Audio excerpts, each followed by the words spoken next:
இடமலம் நேயர்களுக்கு வணக்கம். நான் உங்கள் பரத் பேசிட்டு இருக்கேன். தொடர்ந்து தமிழ்நாடு முழுவதும் திமுக சார்ந்த, அதுவும் திமுகவுடைய முதல் குடும்பமா இருக்கக்கூடிய ஸ்டாலின் குடும்பத்தை சார்ந்து இடி வந்து ரைடு பண்ணிக்கிட்டே இருந்தாங்க. இப்ப திடீர்னு அத நிறுத்தி வச்சிருக்காங்க. என்ன காரணம்? இதுக்கு பின்னணியில என்ன நடந்திருக்கு? அப்படிங்கிறத பத்தி ஹரிஷ் அவர்கள்ட்ட கேட்டு தெரிஞ்சுப்போம். பிரதர் வணக்கம். வணக்கம். ஸ்டாலின் வந்து அந்த நிதி ஆயோக் கூட்டத்துக்கு போறேன் அப்படின்னு அறிவிச்சிருந்தாரு. பட் அதுக்கு முன்னாடி எப்படியும் போயிட்டு வந்ததுக்கப்புறம் தான் இடி வந்து அவங்களோட விசாரணை நிப்பாட்டுவாங்கன்னு பார்த்தோம்னா, போறதுக்கு முன்னாடியே நிப்பாட்டிட்டாங்க. என்ன ரீசன்? என்ன நடந்திருக்கு? இல்ல உச்சநீதிமன்றம் இடைக்கால தடை போட்டிருக்காங்க. எதுக்கு ம். அப்படின்னா, மேற்கொண்டு விசாரணை நடத்துறதுக்கு. ம். இன்னைக்கு வந்து தமிழ்நாடு அரசு தரப்புல டாஸ்மாக் முறைகேடு விவகாரம்ல டாஸ்மாக் நிறுவனம் மேல வழக்கு தொடுத்திருக்காங்க. ம். அதனால வந்து ஒரு தனிநபருடைய ஊழலுக்கும் டாஸ்மாக்கும் எந்த சம்மந்தம் இல்லை. ம். தனிநபர் செய்யற தவறுக்கு டாஸ்மாக் நிறுவனத்தையே நீங்க வந்து குற்றம் சொல்லக்கூடாது.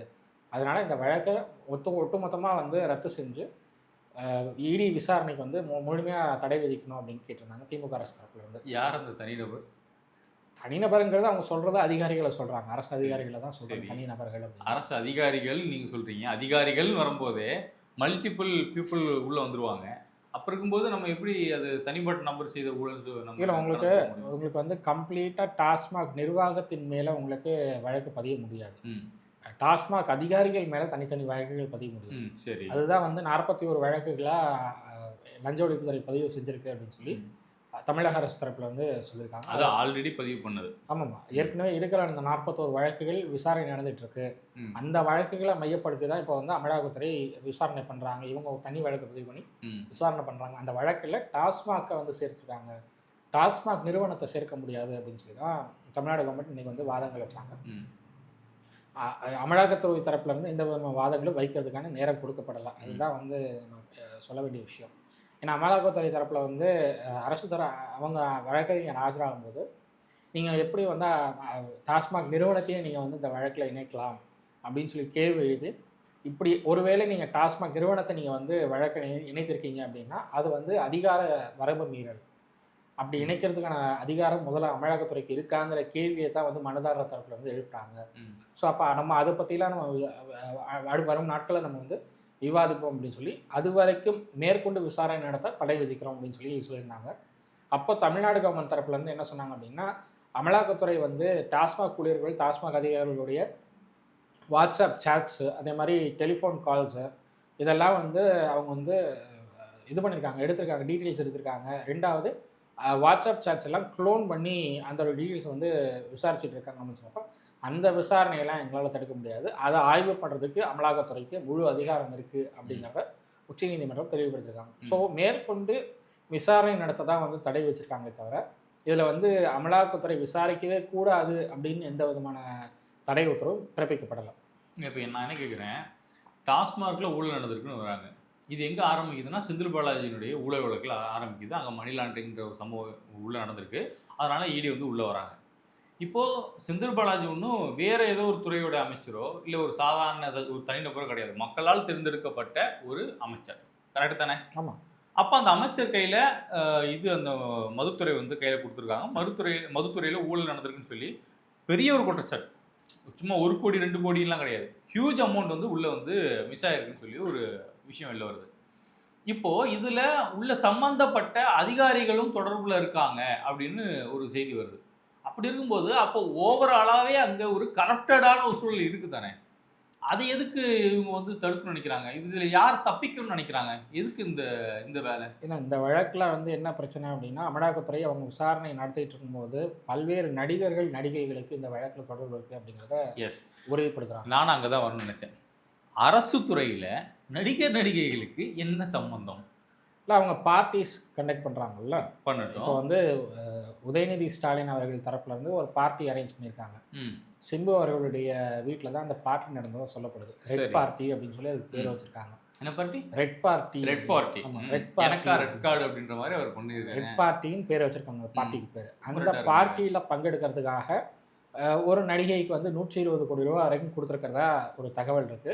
ம். அதை வந்து அமலாக்கத்துறை உறுதிப்படுத்தியிருக்காங்க. ம். 120 கோடி ரூபாய் அவங்க இப்போ தான் வளர்ந்துட்டு வராங்க. இப்போ தான் ஒரு படத்தில் வந்து ஒரு ரோல் பண்ணாங்க. அந்த ரோல் பெரிய அளவில் பேசப்பட்டுச்சு. அவங்களுக்கு 120 கோடி ரூபா கொடுத்து யாரை சொல்றீங்க எனக்கு புரியுது. ஆமாம், அவங்களுக்கு 120 கோடி ரூபா கொடுத்து அவங்கள வந்து அந்த பார்ட்டியில் மெயின் கெஸ்ட்டாக ம்.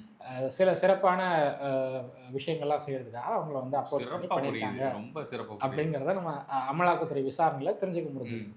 ஸோ அமலாக்கத்துறை இதெல்லாம் விசாரிக்கும் போது ஒவ்வொரு நடிகர்களும் அதில் தொடர்பு இருக்குது, ஒவ்வொரு நடிகர்களும் தொடர்பு இருக்குன்னு தெரிய வரும்போது அது முதல் குடும்பத்தை, அந்த திமுகவிலேயே முதல் குடும்பத்திற்கு ஒரு பெரிய நெருக்கடி கொடுக்குதுங்கிறத பார்க்கணும். ஸோ அதனால் இந்த விசாரணை எப்படியாவது தடுத்து நிறுத்தியே ஆகணும் அப்படிங்கிற ஒரு முனைப்போடு தான் வந்து அவங்க உச்சநீதிமன்றத்துக்கு போயிருக்காங்க அப்படின்னு சொல்லி. எஸ்.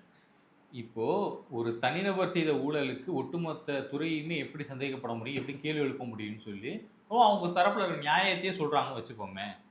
இப்ப உள்ள தவறு நடந்திருக்குன்னு அவங்க ஒத்துக்கிறாங்களா?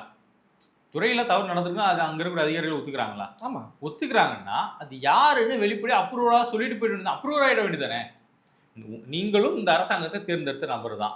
திமுக அரசாங்கம் ஆட்சிக்கு வர்றதுக்கு அரசு அதிகாரிகள் மிக முக்கியமான பங்கு வகிக்கிறோன்னு நீங்க அதை எல்லாரும் தான் கூப்பாடு அடிச்சுக்கிட்டீங்க. அப்போ இருக்கும்போது திமுக அரசு ஊழல் செய்து நீங்க ஒத்துக்கிட்டீங்கன்னா அந்த துறையில ஒரு சில நபர்கள் ஊழல் பண்ணியிருக்காங்கன்னு உங்க வாதப்படியே வரேன்னா அப்ப அந்த ஒரு சிலர் யாருன்னு மற்றவர்கள் அப்ரூவர் ஆயிருக்க வேண்டியதானே, ஏன் ஆக மாட்டாங்க? இல்லை, உங்களுக்கு 41 எஃப்ஐஆர்ஸ் நாங்கள் ஃபைல் பண்ணியிருக்கோம். அந்த 41 எஃப்ஐஆர்ஸ் மேலே நாங்கள் வந்து தனியாக விசாரணை நடத்திட்டு இருக்கோம். அதனால வந்து இது மாநில அரசு வந்து ஃபைல் பண்ணியிருக்காங்க. டிவிஎஸ்சியில் வந்து 41 எஃப்ஐஆர்ஸ் ஃபைல் பண்ணியிருக்காங்க. சரி. அதுவும் வந்து வருமானத்திற்கு அதிகமாக சொத்து குவித்ததாக அப்படிங்கிற ஒரு இதில் வந்து ஆன்டி கரப்ஷன் ஆக்டில் அவங்க ஃபைல் பண்ணியிருக்காங்க. ஏன்னா ஊழல் பண்ணதெல்லாம் வந்து ஆன்டி கரப்ஷன் ஆக்டில் தான் ஃபைல் பண்ண முடியும் அப்படிங்கிறதுனால இந்த வருமானத்திற்கு அதிகமாக அவங்க சொத்து சேர்த்துருக்காங்க ஊழல் பண்ணி அப்படின்னு சொல்லி வழக்குகள் பதிவு பண்ணியிருக்காங்க. 41 எஃப்ஐஆர் ஃபைலாக இருக்குது. இந்த 41 எஃப்ஐஆருக்கான டீட்டெயில்ஸ் எதுவுமே வந்து டிவிஎஸோட வெப்சைட்டில் இல்லை. அதுதான் இப்போ வந்து ஹைகோர்ட் கேள்வி எழுப்பியிருக்காங்க. 41 எஃப்ஐஆர்களை வந்து முதல்ல வந்து வெளிப்படையாக போடுங்க, வெளிப்படையாக எல்லாருக்கும் அது படிக்கிற மாதிரி நீங்கள் வந்து வெப்சைட்டில் வந்து கொடுங்க அப்படின்னு சொல்லி ஹைகோர்ட் கேட்டிருக்காங்க.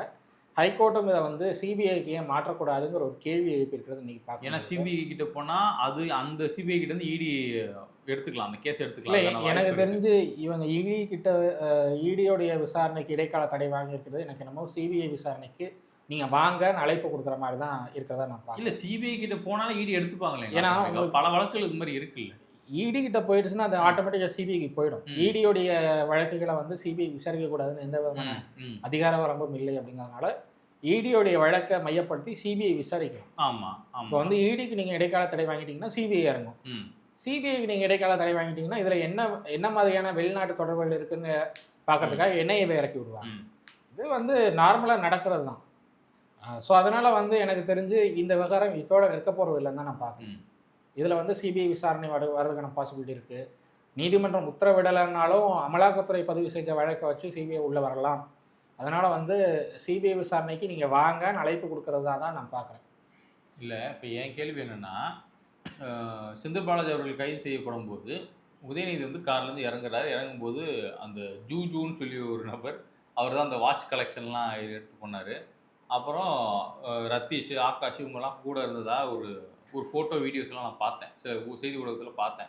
ஜெயக்குமார் அவர்களே பதிவு பண்ணியிருக்காரு, முன்னாள் அமைச்சர் ஜெயக்குமார் அவர்களே பதிவு பண்ணியிருக்காரு. இல்லை அப்போது இவங்க ஒரு கூட்டு கலவணித்தனமாக இருந்திருக்காங்க, அது அப்பட்டமாக தெரியுது.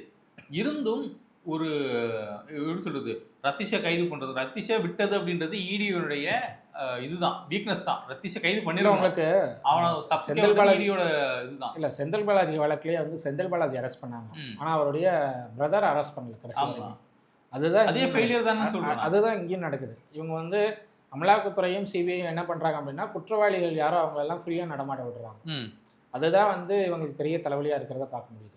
2G வழக்கிலையும் இதுதான் நடந்தது. 2G வழக்கில் வந்து குற்றச்சாட்டுகள் இருக்குது, அதுக்கான ஆதாரங்கள் இருக்குதுன்னு சொன்னவங்க நீதிமன்றத்தில் இந்த ஆதாரங்களை சமர்ப்பிக்கவே இல்லை. இல்லைங்க, 2G வழக்கில் கூட ஆராசாவும் கனிமொழி அவர்களும் ஜெயிலில் இருந்தாங்க. உங்களுக்கு வந்து அதாவது ஆரம்ப கட்ட விசாரணையின் போது அவங்க சிறையில் இருந்தாங்க. ஆனால் அதுக்கப்புறம் விசாரணைகளில் எந்த விதமான ஆதாரங்களையும் சிபிஐ தாக்கல் பண்ணல.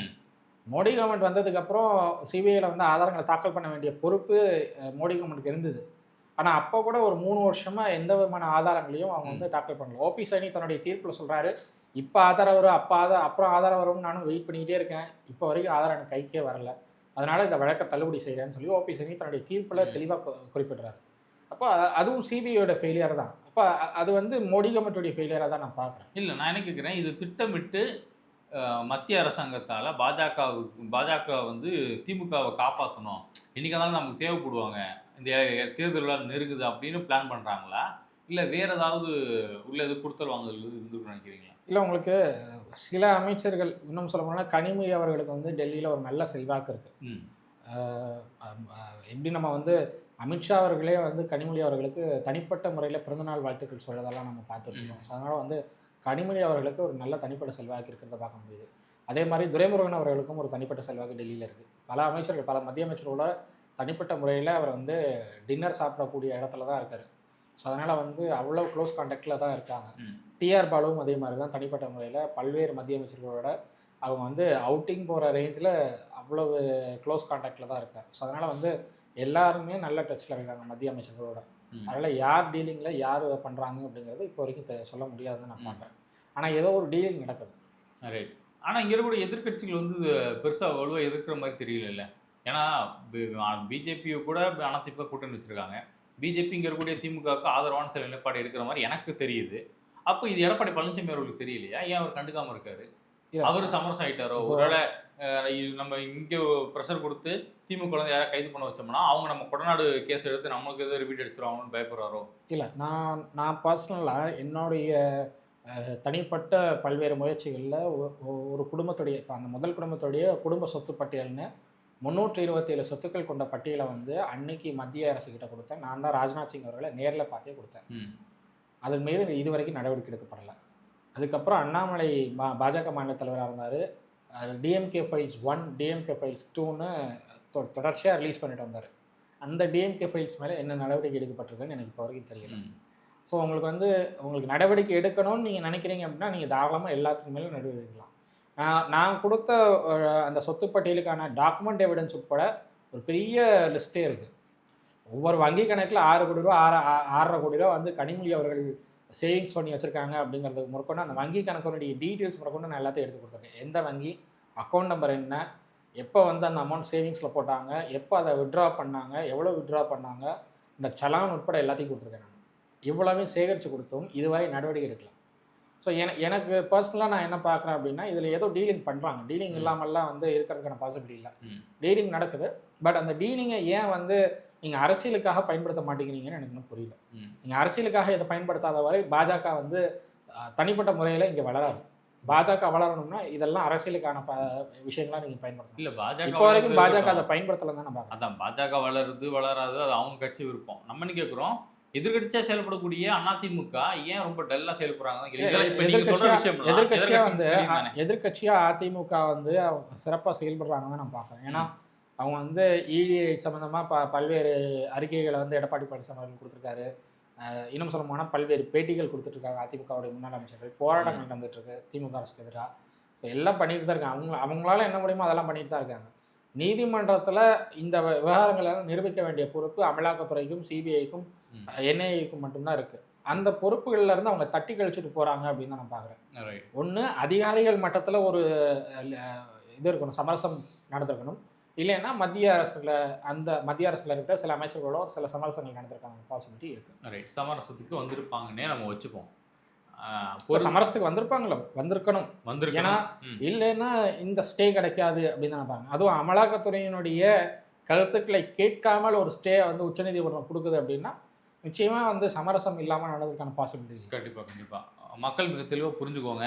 இங்கே திமுக அதான் ஏற்கனவே சொன்ன மாதிரி அவங்க லாபம் வேணும் அப்படின்னா அவங்க எவன் காலம் வேணாலும் பிடிப்பான்.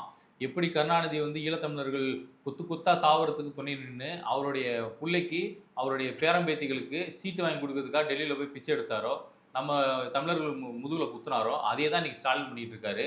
இங்கே இருக்கக்கூடிய தமிழ்நாட்டு மக்களுடைய வாழ்வியலை கருத்தில் எடுத்துக்காமல் அவங்களுடைய அடிப்படை வசதியாக இருக்கக்கூடிய தேவையாக இருக்கக்கூடிய வீடுகளை அனாகப்புத்தூர் சைடெலாம் போனீங்கன்னா வீடுகளை இடிச்சிட்டு இருக்காங்க. இன்றைக்கும் அந்த வேலை நடந்துகிட்டு இருக்கு. அப்போது இந்த மாதிரி கொடுங்கோல் ஆட்சியை திமுக நடத்துதுங்கிறத நீங்கள் தெளிவாக புரிஞ்சுக்கணும்னு நினைக்கிறேன். பொறுத்து வந்து பார்ப்போம் பிரதர் என்ன நடக்குது அப்படின்னு. ஏன்னா தேர்தலில் மக்கள் கொடுக்குறது தான் பதிலடி. ரொம்ப நன்றி பிரதர்.